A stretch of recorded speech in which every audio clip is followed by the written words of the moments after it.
حضرت جابر بن عبداللہ رضی اللہ تعالیٰ عنہ بیان کرتے ہیں، ایک شخص نبی اکرم صلی اللہ علیہ وآلہ وسلم کی خدمت میں حاضر ہوا۔ اس نے دریافت کیا،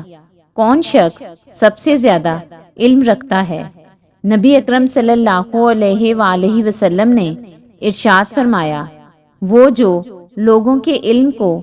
اپنے علم کے ساتھ ملا لے، اور ہر صاحب علم کا بھوکا ہوتا ہے۔ حضرت عبداللہ بن عباس رضی اللہ تعالیٰ عنہ روایت کرتے ہیں، نبی اکرم صلی اللہ علیہ وآلہ وسلم نے ارشاد فرمایا ہے، جس شخص سے علم کی کسی بات کے بارے میں سوال کیا جائے اور وہ اسے چھپا لے، تو جب وہ قیامت کے دن آئے گا تو اسے آگ کی بنی ہوئی لگام ڈالی گئی ہوگی۔ اور جو شخص علم نہ ہونے کے باوجود قرآن کے بارے میں کچھ کہے گا، جب وہ قیامت کے دن آئے گا تو اسے آگ سے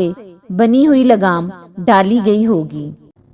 حضرت عبداللہ بن عمر رضی اللہ تعالیٰ عنہ روایت کرتے ہیں، نبی اکرم صلی اللہ علیہ وآلہ وسلم نے ارشاد فرمایا ہے، جس شخص سے علم کی کسی بات کے بارے میں سوال کیا جائے اور وہ اسے چھپا لے، تو قیامت کے دن اسے آگ کی بنی ہوئی لگام ڈالی جائے گی۔ حضرت ابو ہریرہ رضی اللہ تعالیٰ عنہ اور حضرت ابو ذر غفاری رضی اللہ تعالیٰ عنہ روایت کرتے ہیں، نبی اکرم صلی اللہ علیہ وآلہ وسلم نے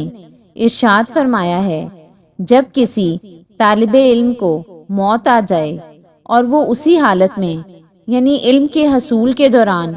مر جائے تو وہ شہید شمار ہوگا۔